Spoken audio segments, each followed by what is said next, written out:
December 25, 1874. I mark this Christmas in my diary as one I shall always cherish, for we have shared it with good neighbors and dear friends.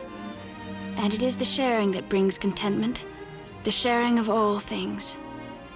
Davy and I know this now, and we shall never forget it. For if joy should be shared, so should sorrow.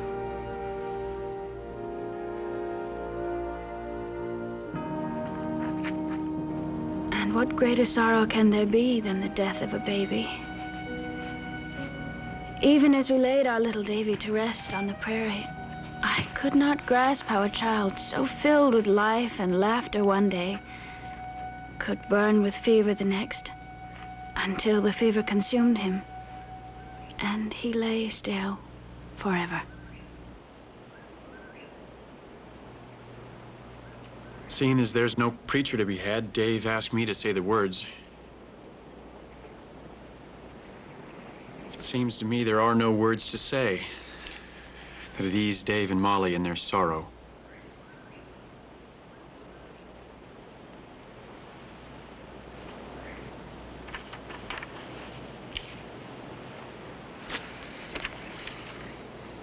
All flesh is as grass, and all the glory of man is the flower of grass. The grass withereth, and the flower thereof falleth away. But the word of the Lord endureth forever. In the midst of life, we are in death. Ashes to ashes, dust to dust, in sure and certain hope of the resurrection into eternal life.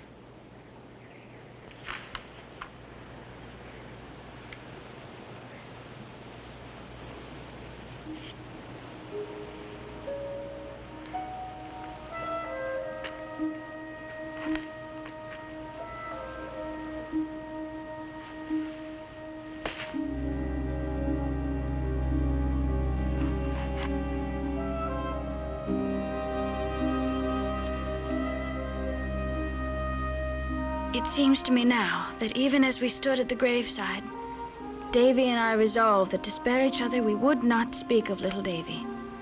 We would not burden each other with our grief. And so the days and weeks passed, filled with unshed tears and unspoken thoughts of little Davy. June into July, July into August, September. We were having an Indian summer, rare in the Dakota territory where the seasons seldom yield graciously to each other.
Who are they, Davy? Railroad supply wagons. I wonder where they're going. Beats me. Why do you suppose the railroad's hauling supplies that way, Davy? Could be setting up a storage depot someplace. I guess I can find out when I go into Wild Rose to pick up the saplings Pa sent me from home. Why don't you drive in with me tomorrow? It's been a long time since you went to town. I'd as soon not go. I have things to see to here.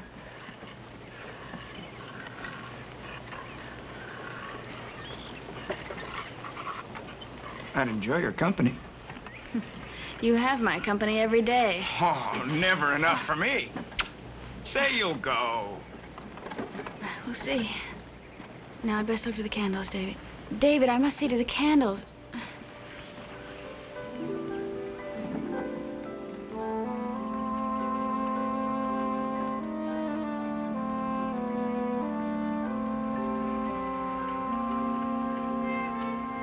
Peters are coming.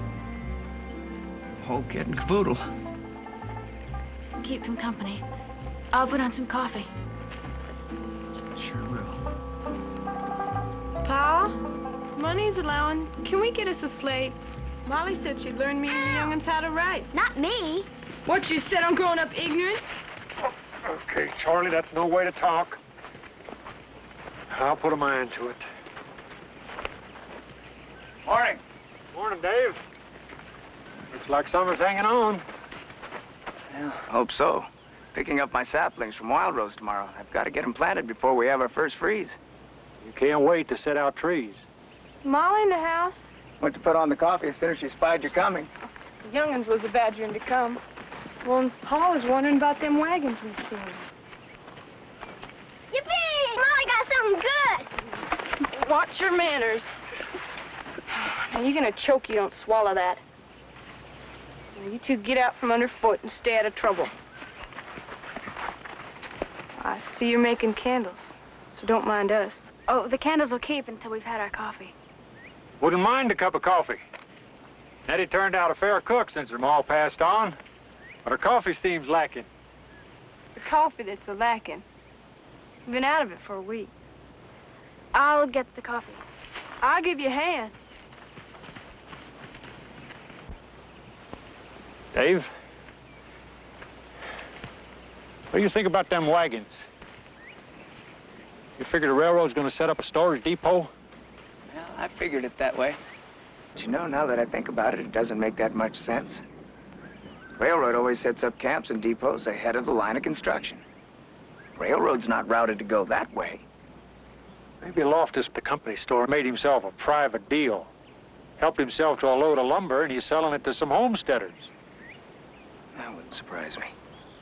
With being so scarce and valuable out here. Oh, I fixed your harness, Mr. Peters. It's in the barn. Appreciate that. I never did get the knack of working with leather. Well, my pa was a good teacher.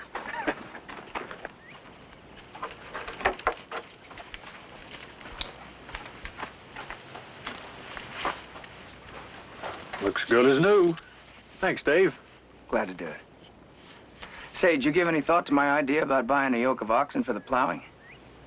Be a three-way split between you, me, and Dan Gray. Then we could share them. A yoke of oxen about plowing sure go a lot easier. Dan Gray said he'd go in on it? You would. Oh, I sure would like to, but, well, right now I don't have the cash money. Oh, me either. Or Dan Gray. I was thinking of spring. Give us all a chance to lay by some money if the hunting goes good this winter. Hope you can count me in.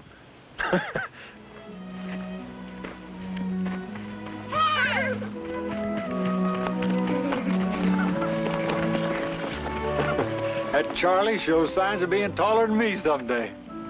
I know it sounds prideful, but nothing gives a man more pleasure than seeing his son growing tall and... That was a fool thing to say, Dave. No, it eases my mind to talk about little Davy. I can't go to Molly. Don't want her to go on remembering and grieving. Seems to me she's coming around real fine. Oh, she's doing her best. Women have their own way of dealing with grief.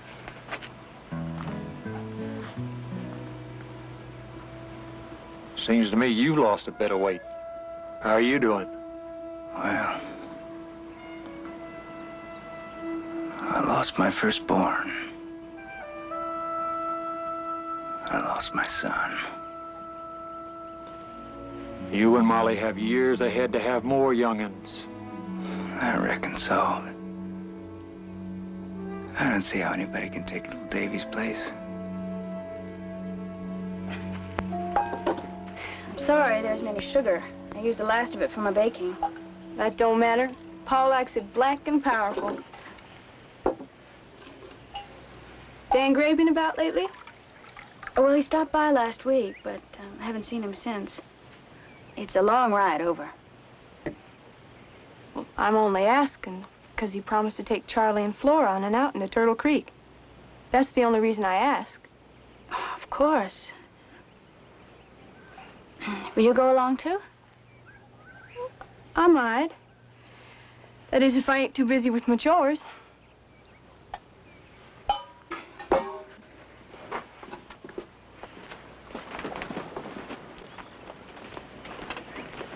Coffee's ready.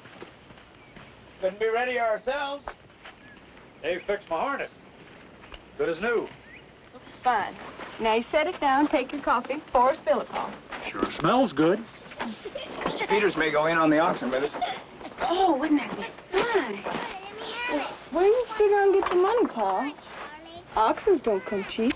Oh, well, we wouldn't buy them till next spring, so figure we'd give...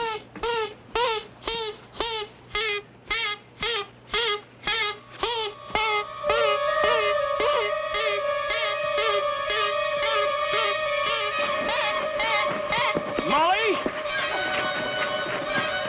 Molly!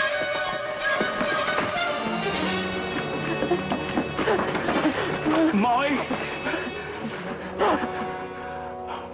Oh, don't, Molly.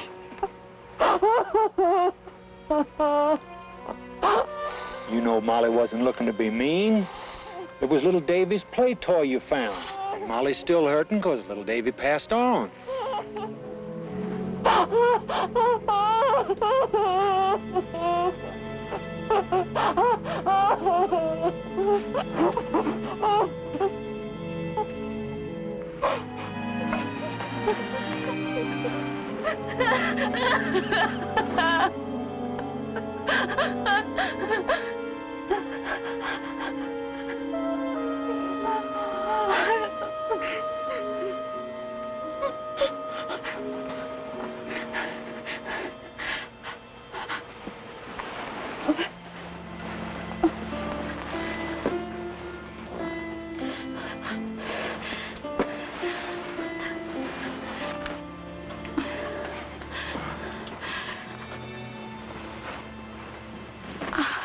Davy. I'm sorry.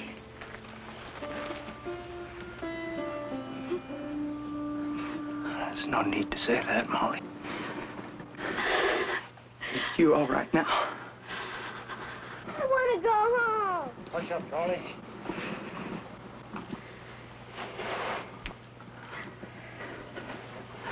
I'll see if I can settle Charlie down. Oh, no. That's for me to do.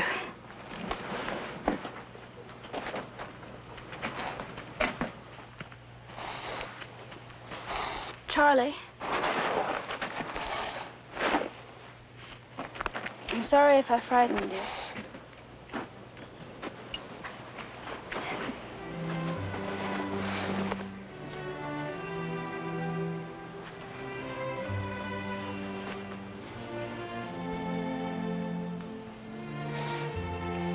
Here.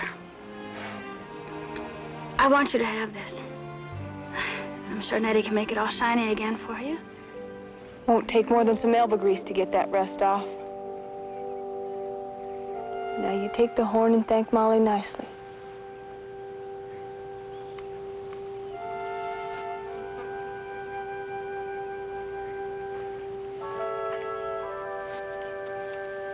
Thank you nicely, Molly.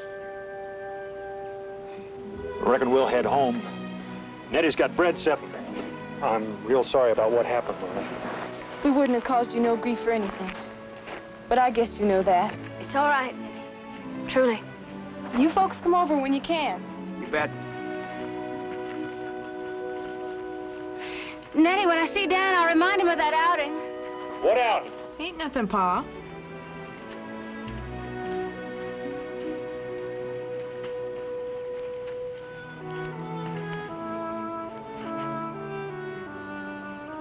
All right now, Molly. Yes, of course. I'd better fix the water bucket. It's leaking badly. I'll make a bargain with you. If I fix the water bucket, will you go into Wild Rose with me tomorrow? Well, I don't like bargains, Davy. Oh, well, I do. Especially when they benefit me. Having your company tomorrow is what I'd consider a benefit. Well, I can see there'll be no peace until I say I'll go. I knew I could talk you into it. Honestly.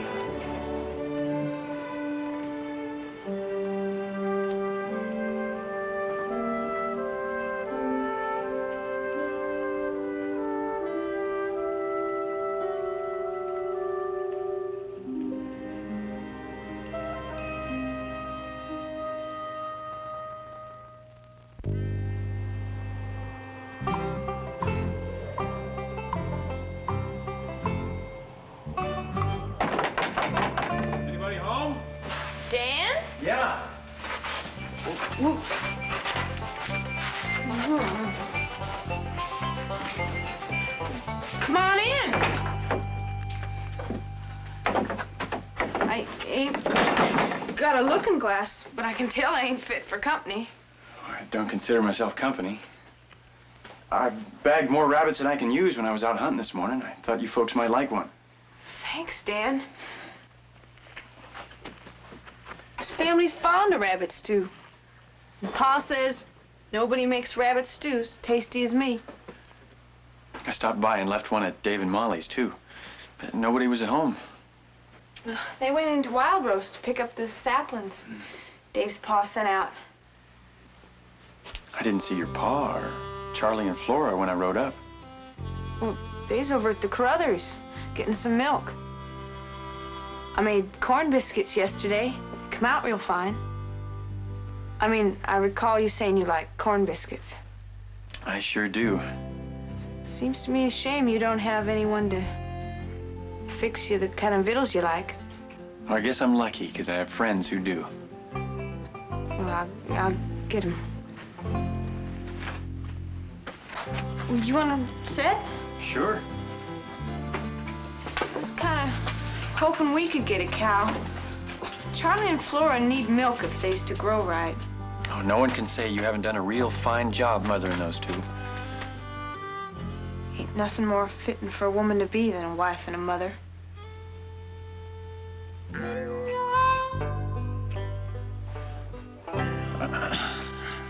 Wouldn't mind having some of your biscuits. Oh, like I said, they come out really good.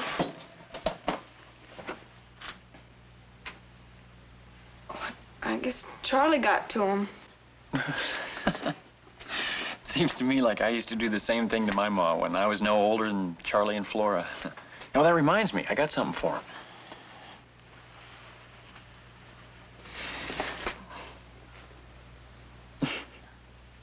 I was going through my old carry-all last night, and I come across it.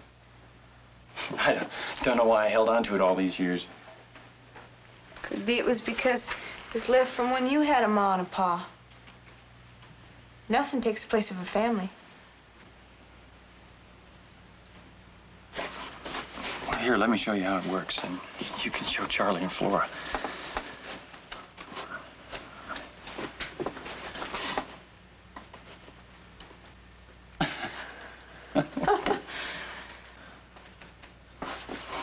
Well, I got things to do at home. Best get going. You tell your pa to stop by sometime. Well, I sure will. Oh, and tell Charlie and Flora I didn't forget my promise to take him to Turtle Creek. You come along, too.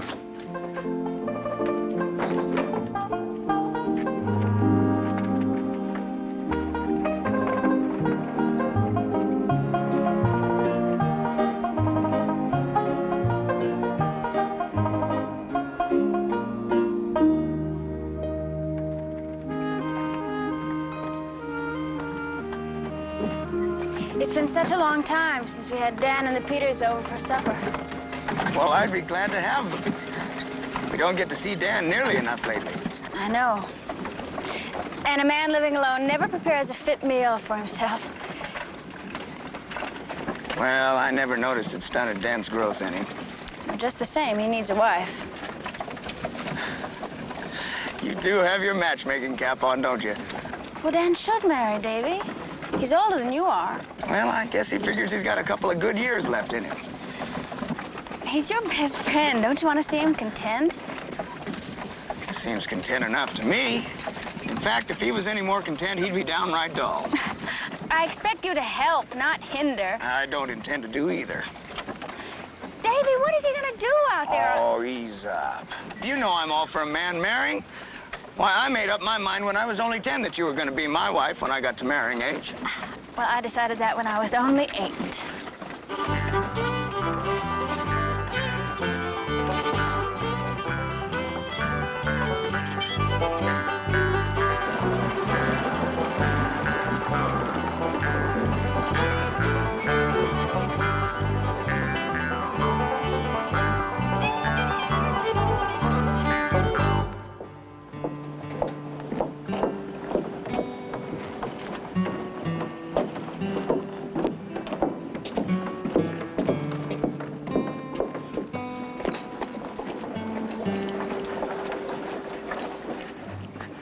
Here's to the last.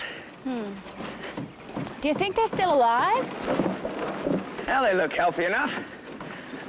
I guess they enjoyed the train ride.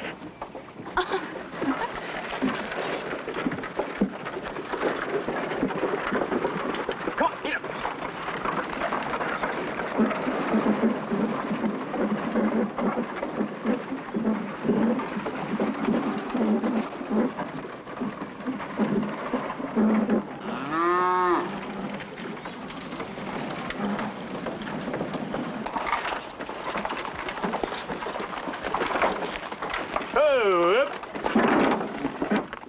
Morning. Well, hello, Mr. Doyle. How things going? Oh, couldn't be better. And how are you, Mrs. Beaton? I'm just fine, thank you, Mr. Oh, I'm glad to hear that. I know you've been through a bit of a rough... I noticed some railroad supply wagons out on the prairie. Well, now, it's not too difficult to see any moving object out on the prairie, Dave, right? I've got to be off. Nice to see you both looking so well. We know as little as we did before.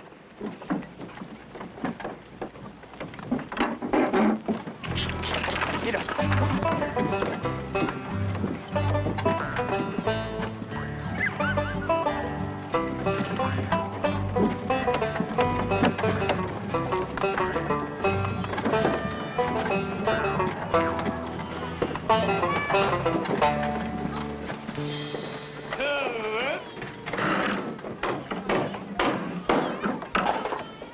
Say,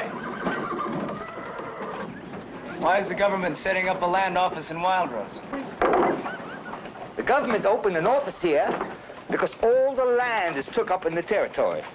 Now there's mostly claims changing hands around here and other new towns springing up along the railroad. Makes sense, I guess.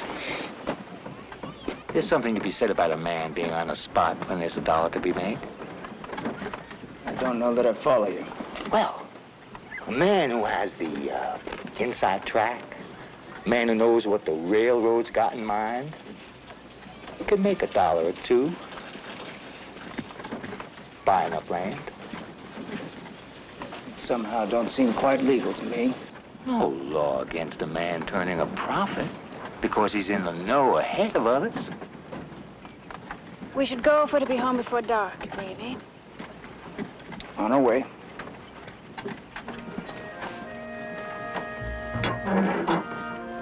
See you again. Hold on a minute.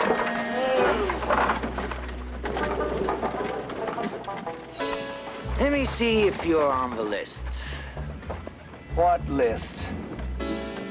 Folks who have to move out to make way for the railroad. Why would anybody have to move out? Railroad's being diverted to bypass the Sioux Reservation that's being set up. It's been a change of plans, you might say. Davy, that's where those supply wagons were going.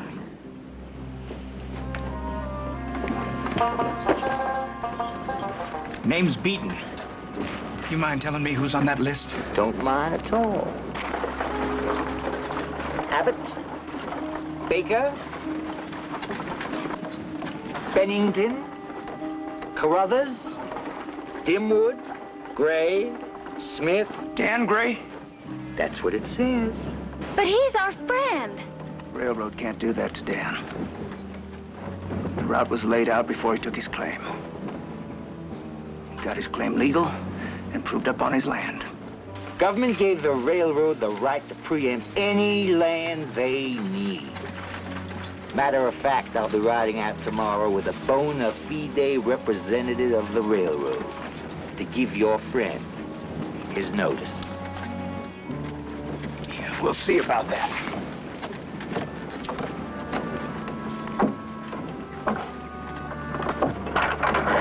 Get up! Get up! Ah!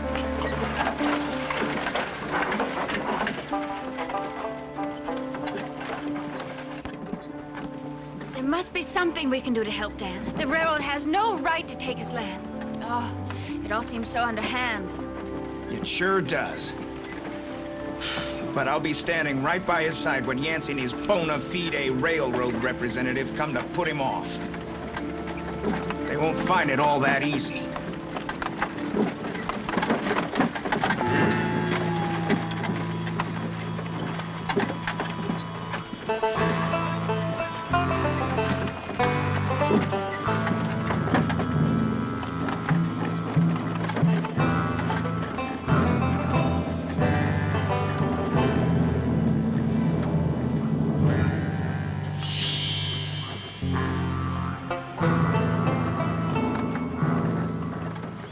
Appreciate your coming over.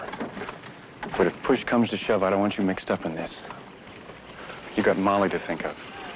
Molly's all for my standing up with you.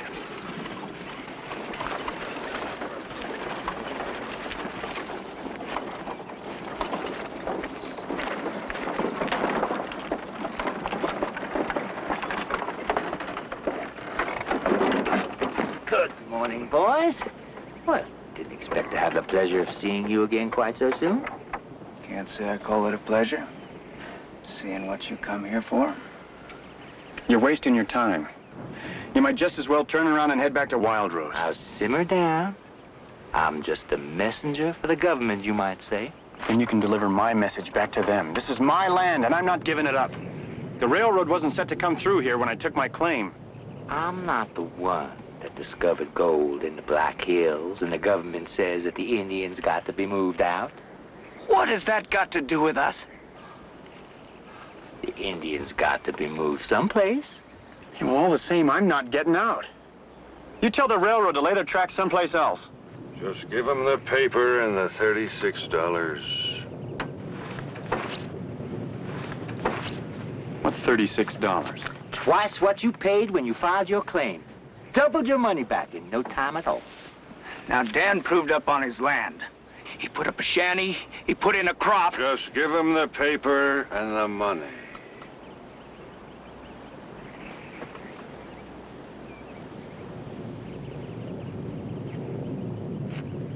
You afraid to come here alone, Yancey? You have to bring a bully boy along. Hey, now. Watch who you're calling a bully boy.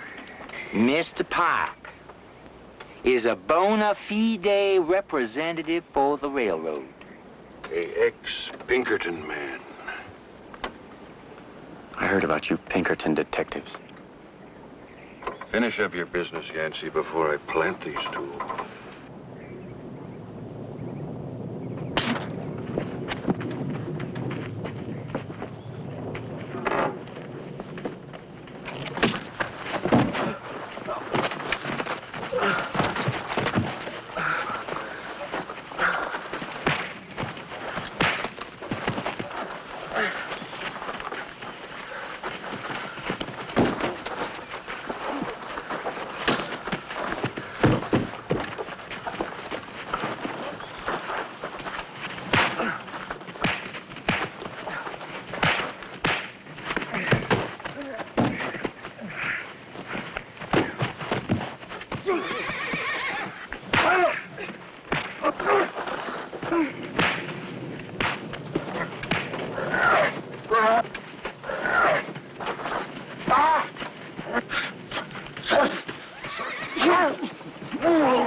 will do.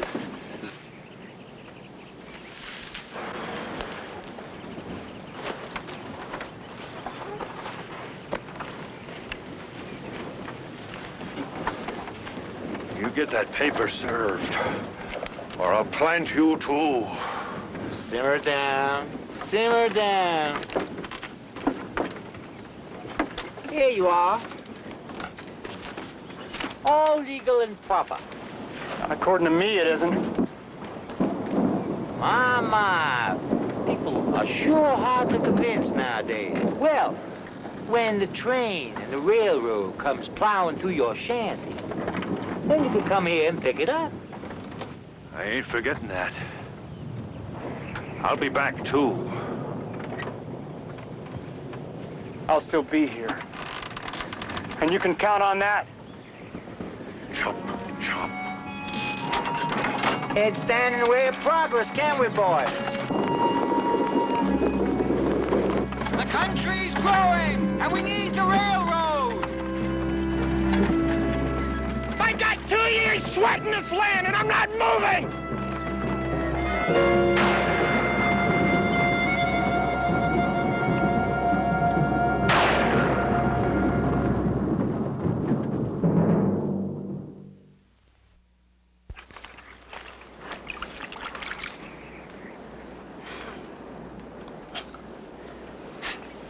No use in fighting, Davy.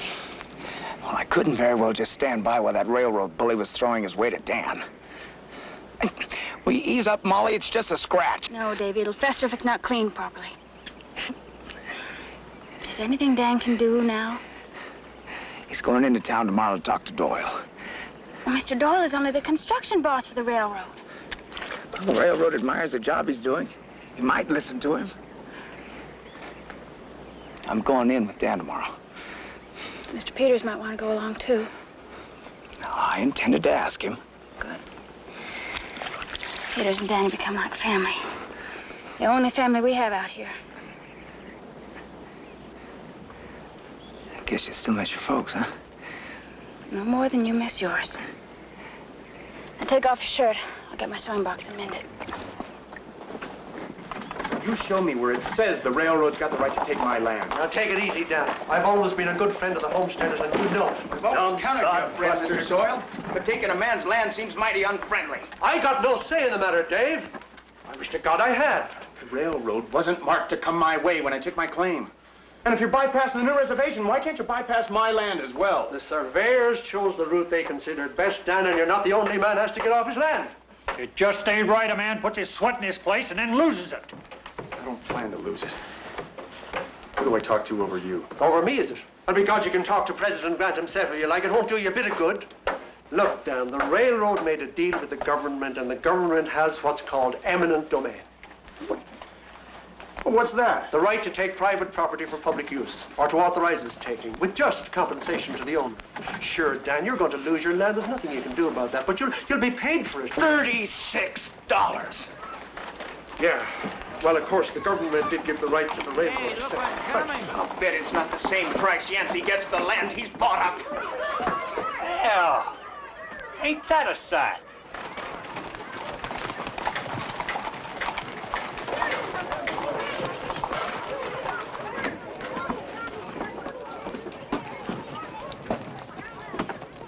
What's the cavalry doing here?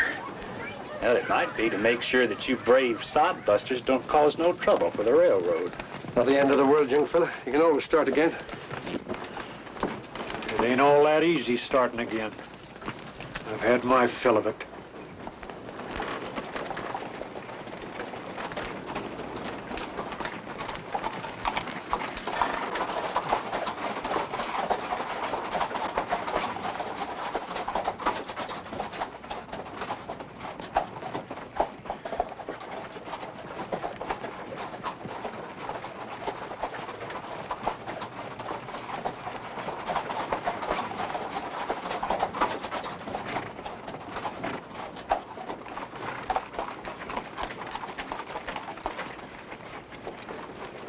I chose my land, and that's where I'm staying.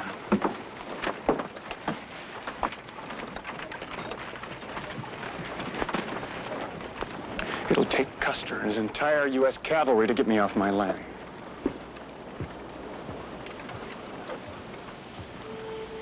September 23. I long to plant a sapling near our baby's grave, a tree to provide shade in summer and a place for birds to build their nests. But since we never speak of little Davy, I cannot suggest it. It is very hard not to share our sorrow. Take a while for these saplings to grow, but we'll have trees someday, Molly.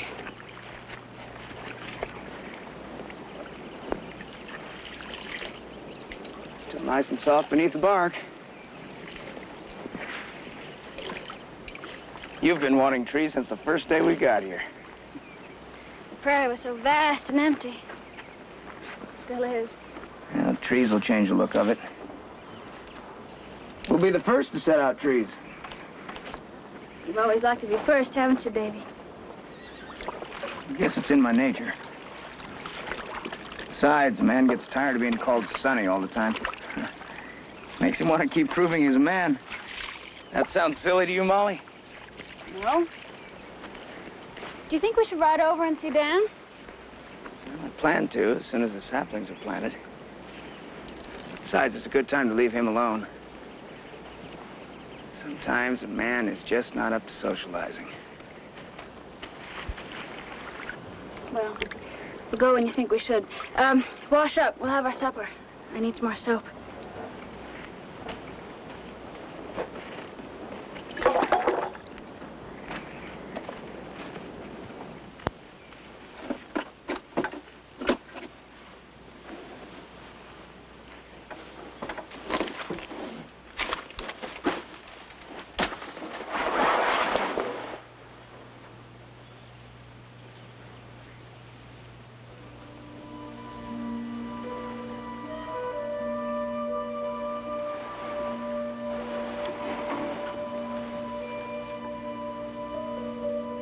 Take the baby, wash him, wrap him, put him in the cradle near the fire.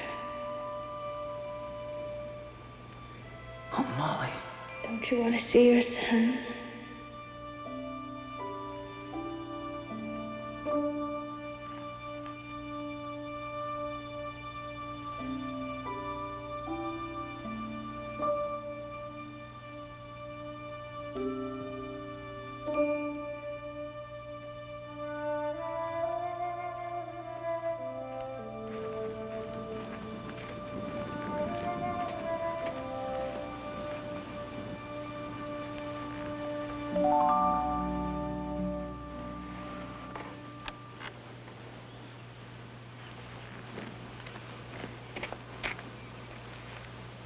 Molly?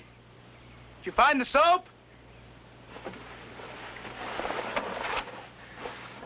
Did you find the soap? No.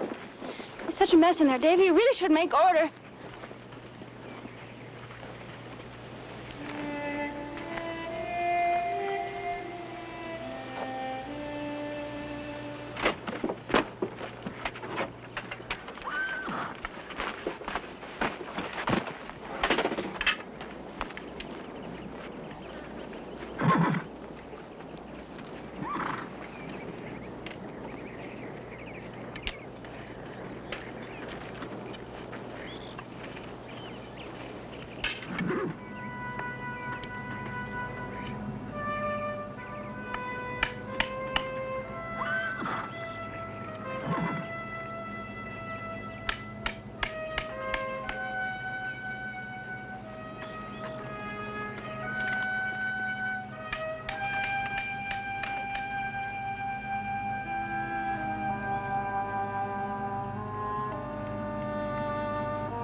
They look so spindly, Davy. I know. But they'll grow fast. It'll take a lot more trees than we have to cover 10 acres. Yeah, I guess the government never planned how many trees it would take to fill up 10 acres.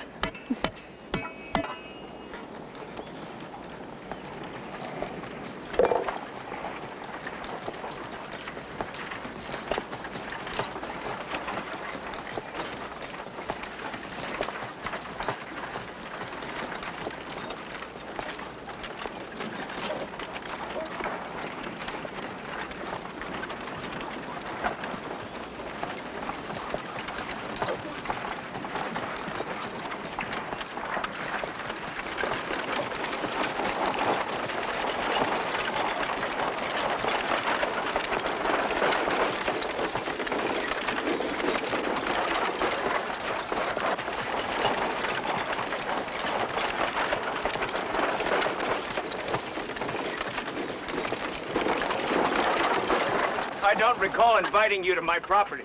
U.S. cavalry don't need an invitation. No need to be testy. He's dead. You killed Dan. Not yet. That's Carruthers stretched out back there. But your friend Gray's next if you don't clear out. Carruthers was a good man. You had no right to kill him. Man aims a rifle at me. I don't wait to get a hole blown through me. Just the way it happened. Ain't that the truth?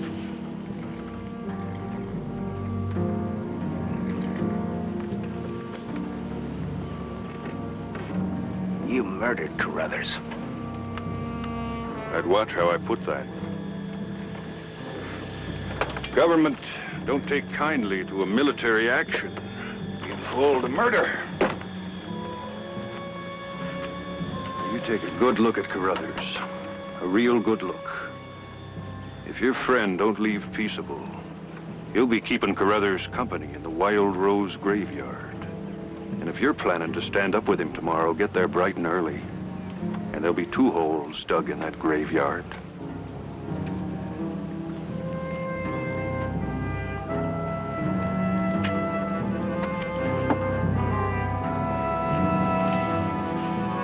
Time! Chop, chop!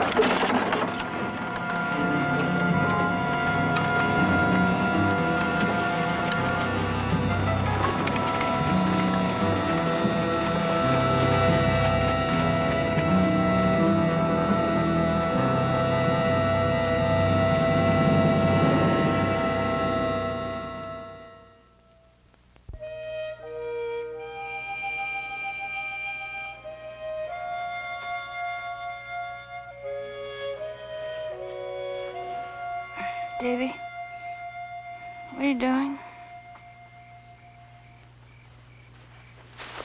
Got to help Dan, Molly. There's no way I can't. You could get killed, as well as Dan.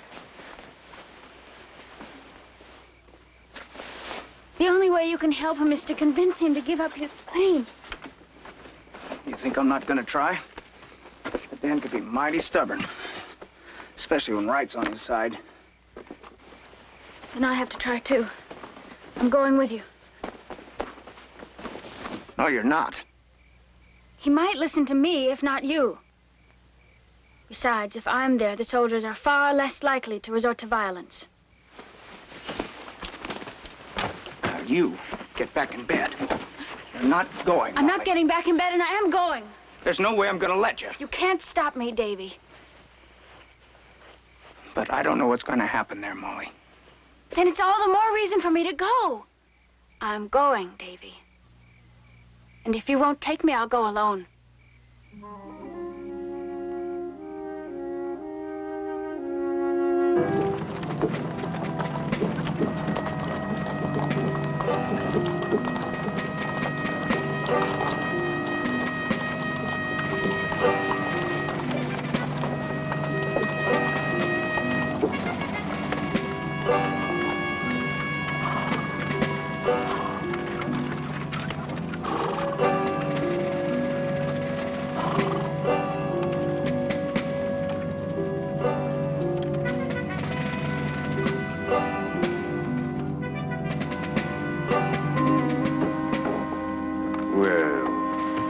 what the wind blew in.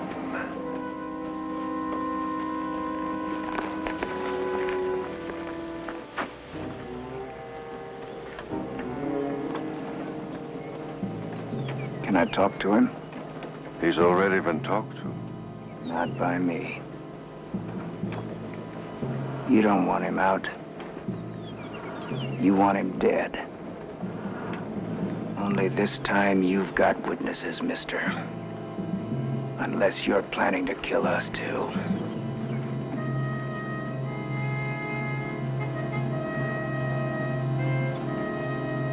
All right. But make it short. Molly, go over behind the cavalry over there. You stay well out of the way. Do like I say, Molly. You promised.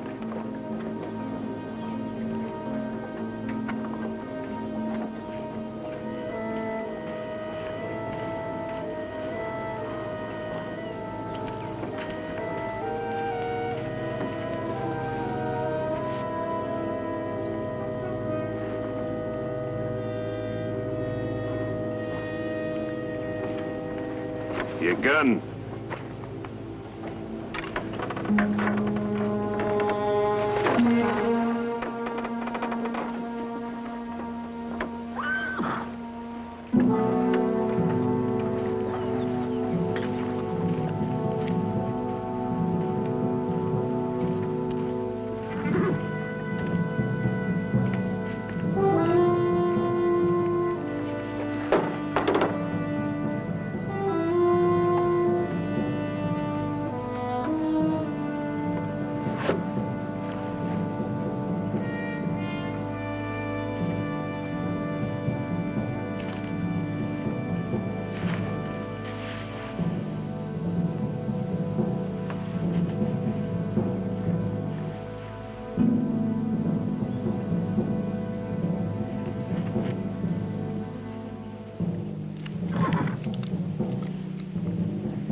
Take yourself out of this, Dave. I don't want to see you hurt. And you shouldn't have brought in Molly. Give it up, Dan. That pike is itching to kill you. You'll have to get me off my property. Now, I admire a man that fights for what's rightly his. But nobody can take on the Army, the railroad, and the U.S. government. All the same, it's what I'm gonna do.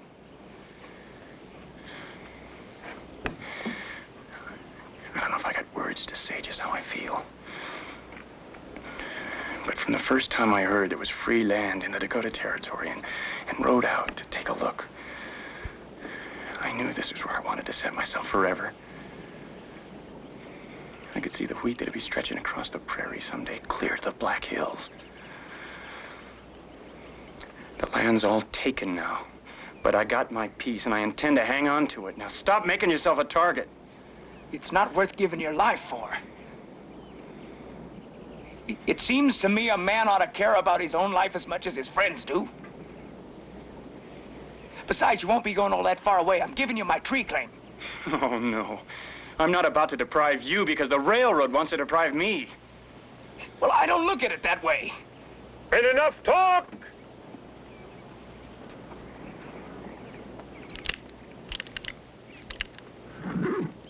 Get out of the way, Dave. I'm gonna stand planted right here, Dan. So unless you're set on making Molly a widow, you best give it up.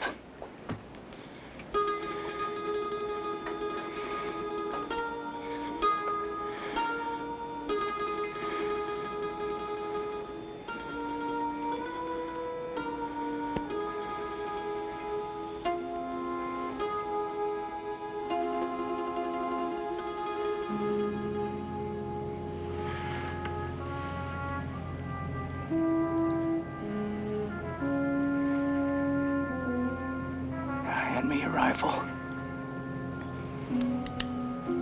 And we'll put an end to this. Before they put an end to the both of us.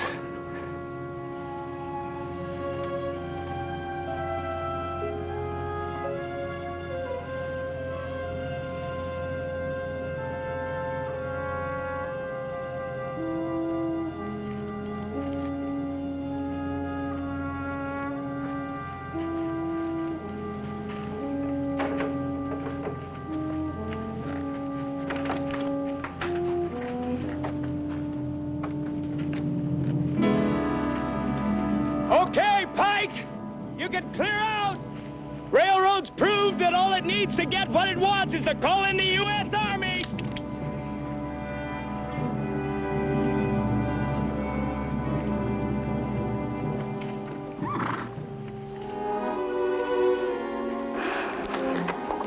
Thank God.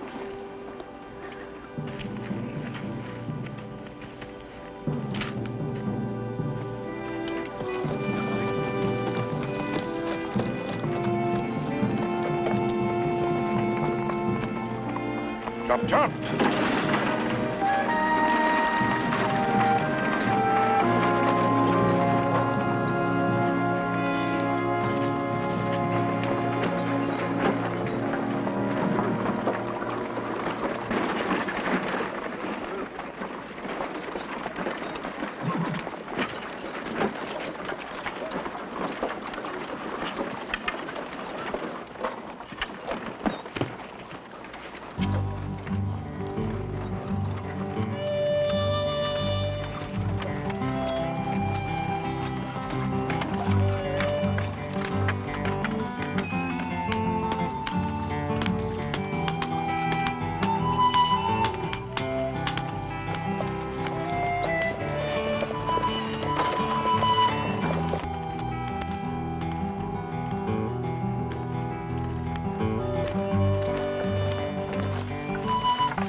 I know how you've counted on trees. I'm gonna give Dan our tree claim. Oh, I'm very glad. I didn't say I'd take your tree claim, Dave. Well, said or not, Dan, that's how it's got to be. No.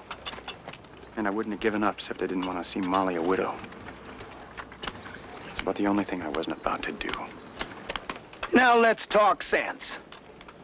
Where are you gonna go with winter coming on if you don't take our claim? You can't live off the land when the blizzards start. You're gonna go to work for the railroad and hold up in one of their camps. I'd as soon die as go to work for the railroad. Then you've no choice but to take our claim. I won't do it. Not when you and Molly talked about setting out trees from the first time we met. Davy and I would rather have you stay than have a whole forest. I appreciate that, but I'm still not taking your claim. For all the talk of women being stubborn, I've never met a man who didn't outdo them. Now, Molly. Don't you owe Molly me. It takes just as much grace to take as it does to give. You sure got a way of putting things in a different light. And you'll take the claim? No. But I'll winter on it, and I'll thank you for that. But in the spring, I'm moving on. Hey, Pike! Keep your hands off my Sandy! I'm taking her with me! You can take it to Timbuktu for all I care.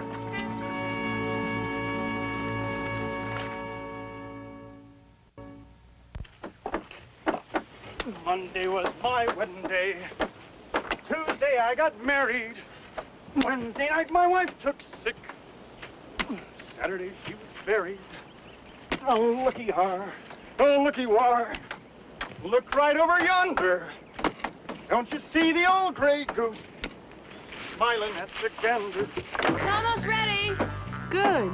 We got a lot of hungry folks. Let's get the nippy out, Flora. I'll get you a shawl from the wagon.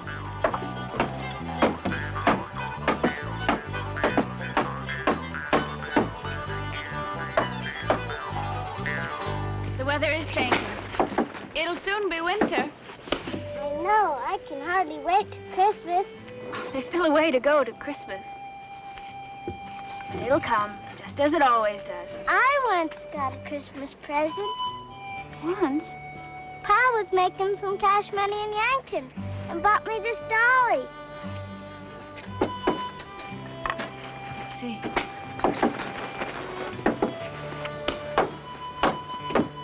It's a fine dolly, Flora. Ow! What happened? I got stucker.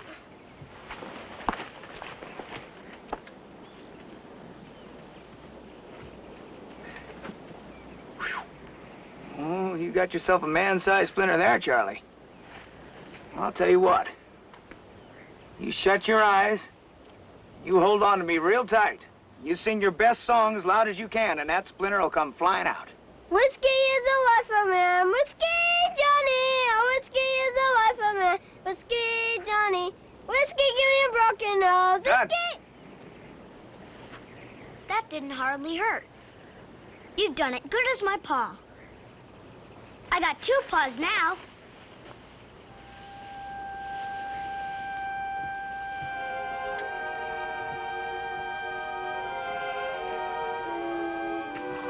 Dinner's ready. Rabbit stew and corn cakes. Yippee!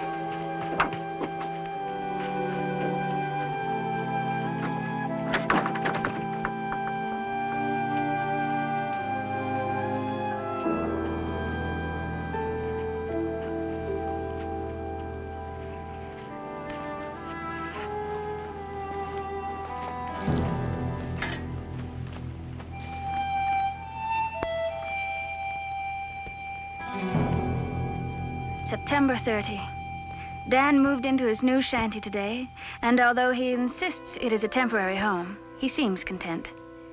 Our hope is that by spring he will accept our tree claim as his own. It would have been a joyous day if it had not been for Charlie calling Davy his second paw. Although Davy tried to hide his grief, he could not. Molly? Molly, come here. I've got something to show you. Oh, you best bring your shawl. There's a bite in the air.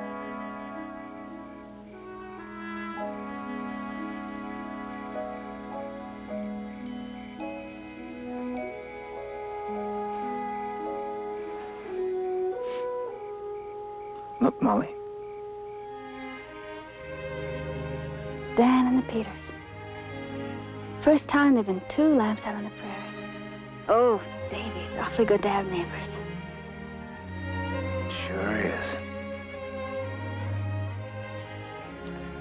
I'll do my best to see that Dan stays, too. We both will. At any rate, we'll have a house full at Christmas. When we go into town to buy winter provisions, I want to buy Christmas presents. All we can afford. When can we go, Davy? Tomorrow suit you? We've got to go into town soon before the weather changes. Find ourselves snowbound. Tomorrow will be just fine. I've returned to my diary to add one thought. The prairie is a lonely place, but less lonely now. How comforting it is to see lamps shining through the darkness. What a fine thing it is to have others to share one's joys as well as sorrows.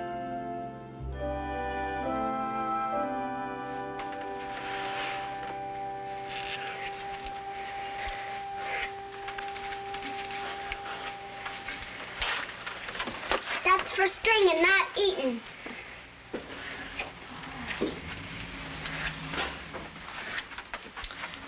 Corn ain't what should be strung for Christmas. I guess it'll do, seeing we don't got cranberries. What's cranberry? They're little shiny red berries. Remember once when I was as little as you, Ma gave me some to string for Christmas. Reckon it was the finest Christmas I ever had. I don't remember no fine Christmas. Pa done the best he could. And you two got no cause to complain.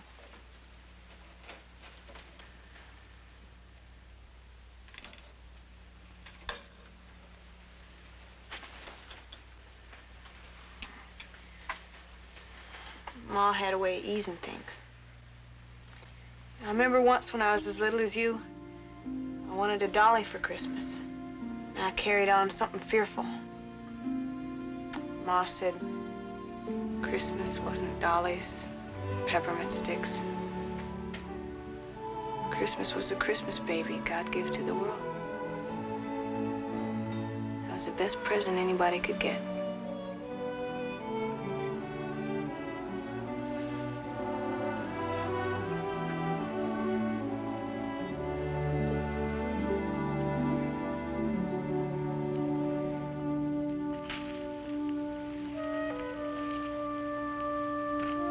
October 1. There's frost on the ground each morning now, but the weather holds clear and sunny. Davy thinks we'll have a mild winter. If so, it'll be the first since we came to the prairie. Back home, Papa is harvesting the pumpkins, setting aside the best for Mama to make pies for Thanksgiving and Christmas. I think I shall ask Mama to send me the seeds.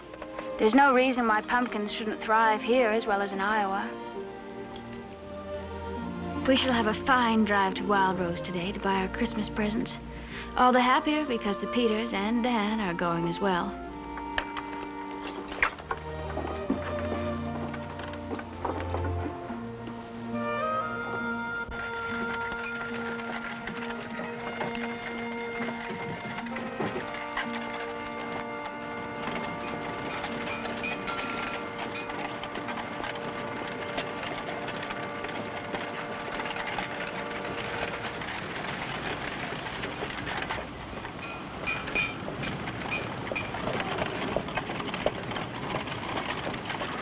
See that Morgan, Molly? She's almost as pretty as Whitefoot was. Whitefoot the Morgan you lost coming out here? That's right. They were a match set of Morgans Pa gave us as a wedding present. I was in such a hurry to get to our claim, I drove her too hard, broke her leg, had to shoot her.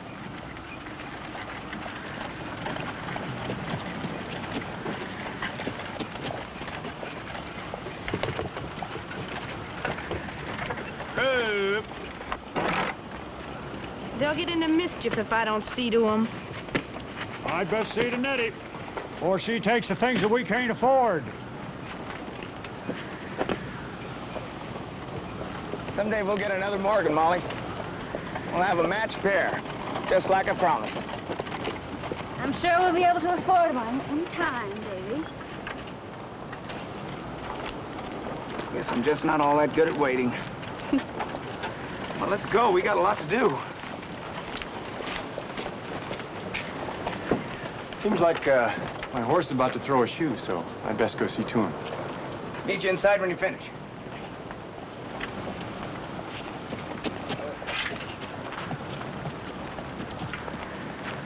How you getting on there, young fella?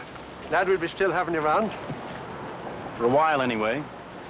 No thanks to the government or the railroad. Oh, come on now. There's no need holding a grudge like that. You know I didn't want to see you put off. Yeah, I reckon I know that. Still riles me, though, the way the government and the railroad work together as close as thieves. That old gent with the Morgan horse just come into town? Oh, yeah, he just got in this morning from Boston. Name's Brenner. He's a judge. Don't tell me the law's finally coming to Wild Rose. No, unfortunately. No, he's come to look after his widowed sister in her homestead. The old boy doesn't seem capable of doing what's necessary on a homestead. Yeah, he'll be looking for help next spring, but I had to tell him every available man is spoken for by the railroad. Thanks. Hey. For what?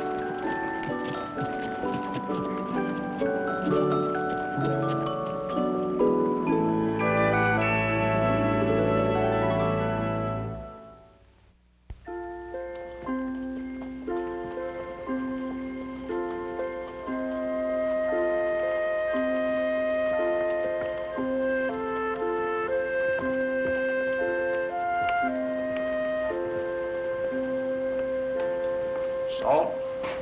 Now you stop hanging around here. There's no free handouts here. Damn Carruthers kids. These two belong to Carruthers? His wife, I mean? You heard me. Now you get. Hold on a minute. Give them two of them. I'll pay. You sodbusters sure are free with your money. Not half as free as the railroad is with making widows.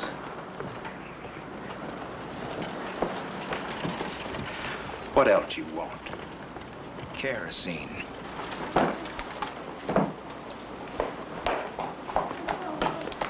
Mind hiding these days?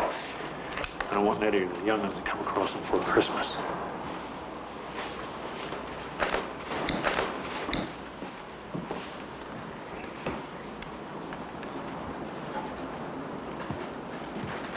It's very pretty.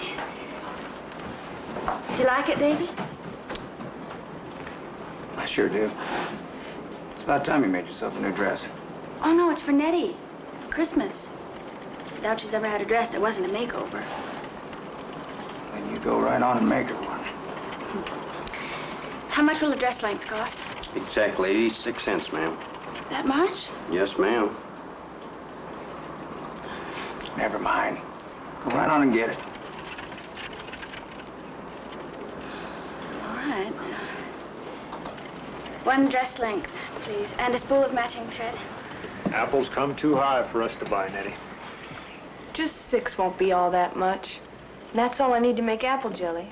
Apple jelly ain't as important as other things we need. It ain't for us. I don't see how we can go empty-handed when Molly's making the Christmas dinner. Please, Pa. I don't mind going without something else. Well, in that case, I guess I don't either.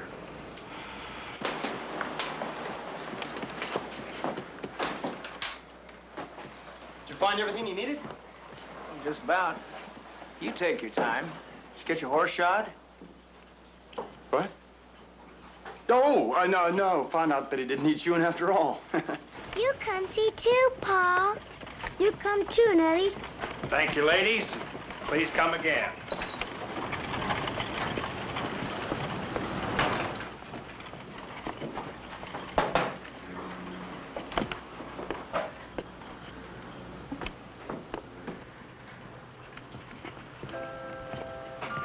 Ain't it fine?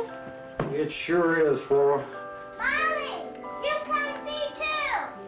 Coming.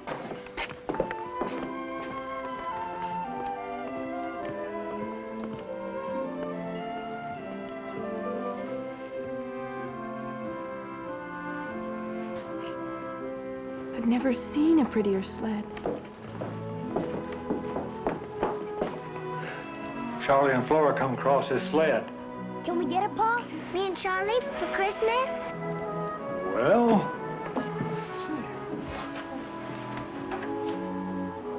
$6. That much? There's just no way I can spend $6 on a sled. I guess Loftus figures with wood being so scarce and valuable out here, he can ask any price he wants. But $6, it's robbery. Well, we're in the right store for being robbed.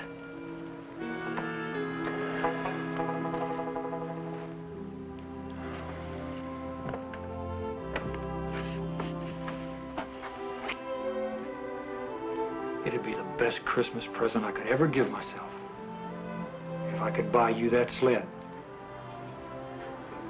But we just can't afford it. It don't matter, Pa. We got no cost to carry on. Little Davy will never have a Christmas.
I should have done it long ago. Why?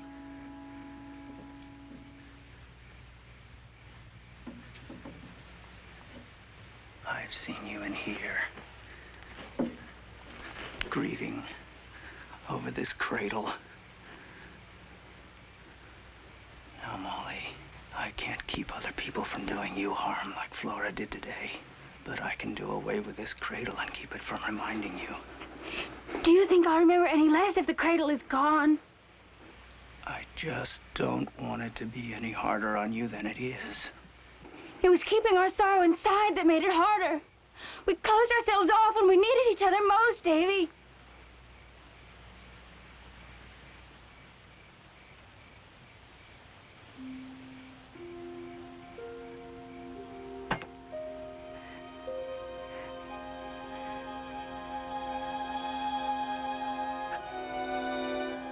I only wanted to spare you, Molly. I wanted to spare you, Davy. There's been times when I didn't think I could hold back the tears inside me.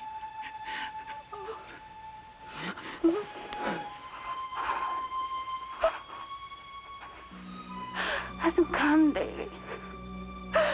Let them come. He's gone. Little Davy is gone. He's gone. Oh.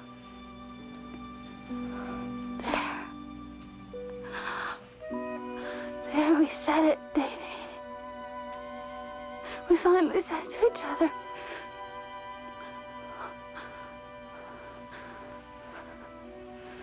We don't have to watch every word we say, Davy.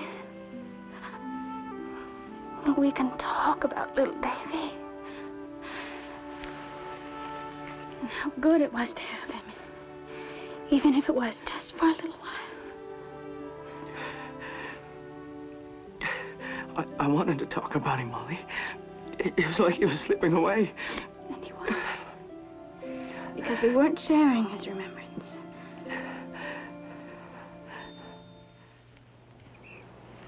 I've been thinking about Flora and Charlie. How much they long for that sled.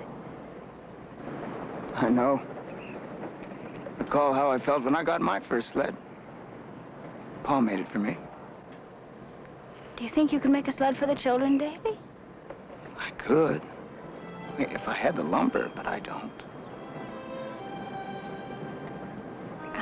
You could use the lumber from little Davy's cradle. But you kept me from breaking it up. Oh, it isn't the same, Davy.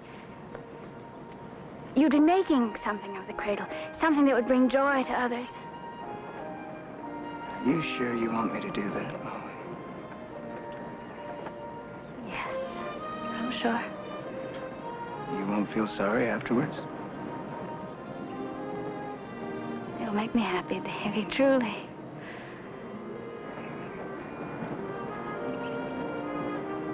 All right. I'll get on it right away. And that prairie flyer won't hold a candle to it. I know it won't.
That apple jelly sure smells good. Put it through a cloth 4 times so it'd get bright and clear. And I made a bread pudding. Put in all the apple leavings. Ought to be real tasty. It'd be a real treat for Charlie and Flora. Guess this candle's all melted. Let's go and keep it sealed real tight till Christmas. I can use this wick again when next I make candles. You sure ain't one for wasting a speck. Make some man a fine wife. I intend to.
Merry Christmas. Christmas tree. Oh, Davy, it's beautiful. Pine cones. Where'd you get them? I asked Pa to send them along with the saplings. And you kept them hidden all this time? Oh, Davy, it's the loveliest gift you could give me. You don't know how I've missed the smell of pine and to have a whole tree. Thank you.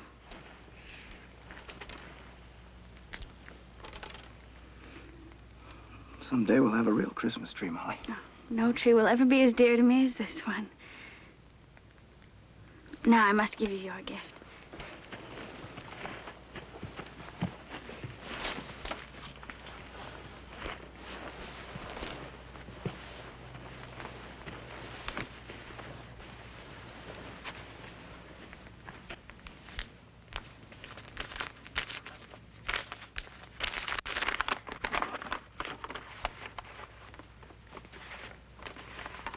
I've never seen anything like this.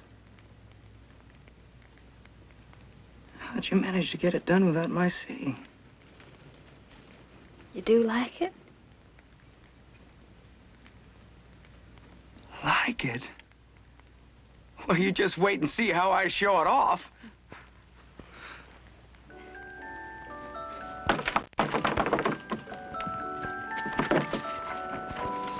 Merry Christmas. Come on in.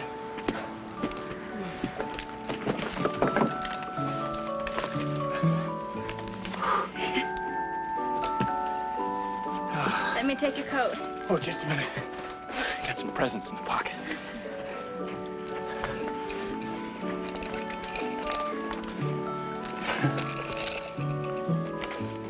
This one's for Charlie. This here's for Flora. So pretty. Oh, this sweet-smelling stuff's for Nettie. It's a wonderful gift, Dan. Thought maybe you could put the presents around the tree. You knew about the tree? Well, what's the use of having a good friend if you can't take him in your confidence? Honestly. I got something for you and Dave as well. There was no need. Christmas is for children. Well, Dave's been called Sonny often enough to not mind getting a present. Here you are. What is it? Well, you never find out if you don't open it up.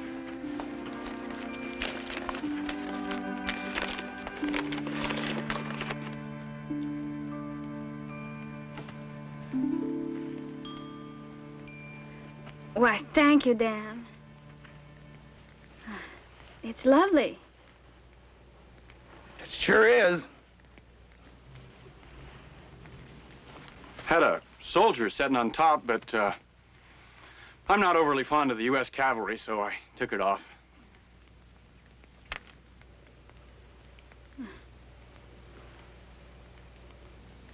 There's the letter that goes with the present.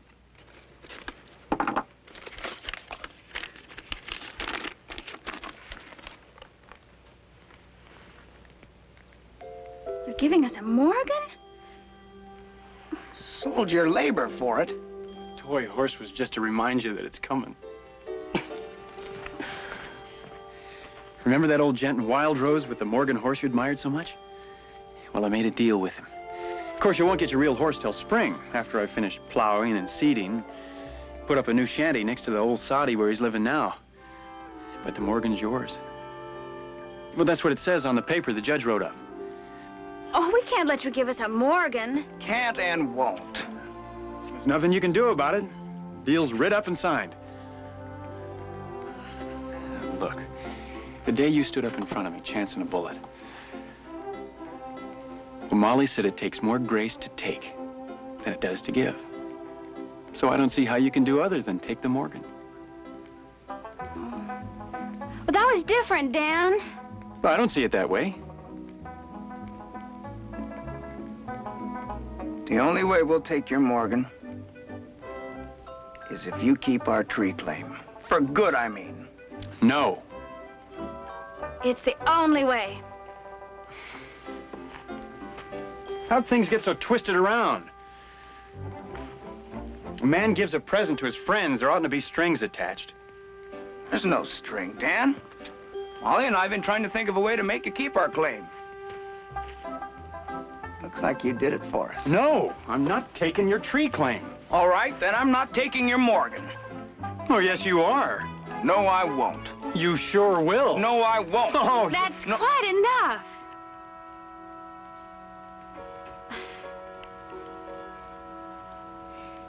We thank you for the Morgan, Dan. Now you thank us for the tree claim.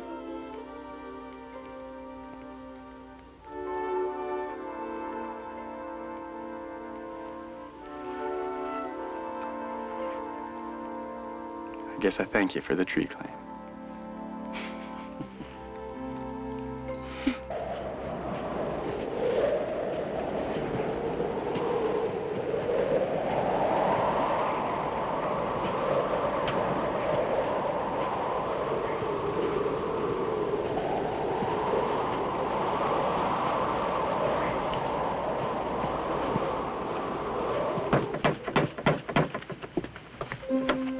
Merry Christmas! Merry Christmas! Merry Christmas! Merry Christmas! Get in, you two. Sit down. Take off your snowshoes. Here, sit down. Oh, Mr. Peters, come on, get by the fire. Sit down. Dan won't be leaving in the spring. Well, that is good news. Thank you, Mr. Peters. Wouldn't you say so, Nettie? Yeah, Pa. Apple jelly, Molly. I made it myself. It come out real good, too. Oh, we haven't had apple jelly since we left home. Well, Molly just gave me this. Oh, hey, that's wonderful. Don't know how she made it without me seeing. Must have taken a long time to make that. My, ain't it pretty? Ain't it pretty, Pa? The young'uns ain't never seen a Christmas tree before.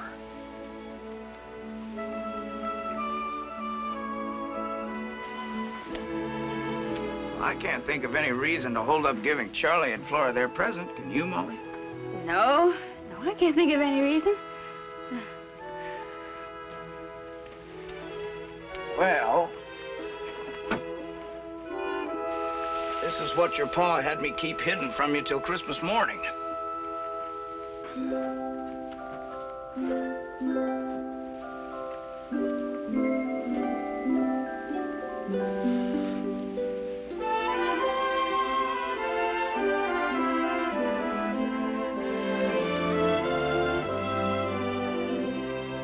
We got a sled!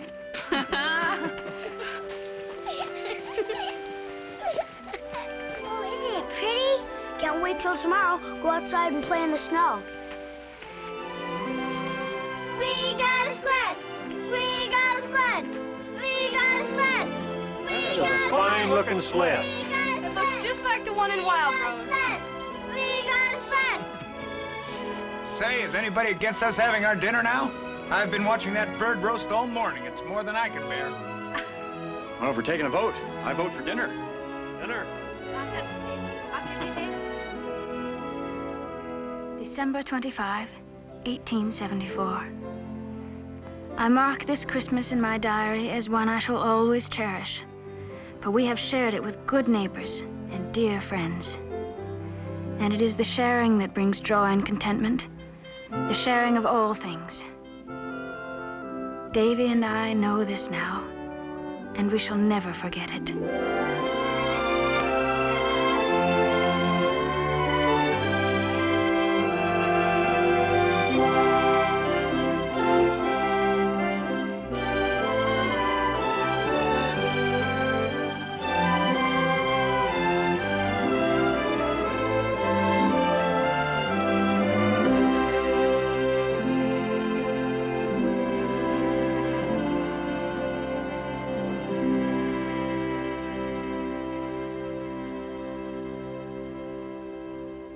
Thank you.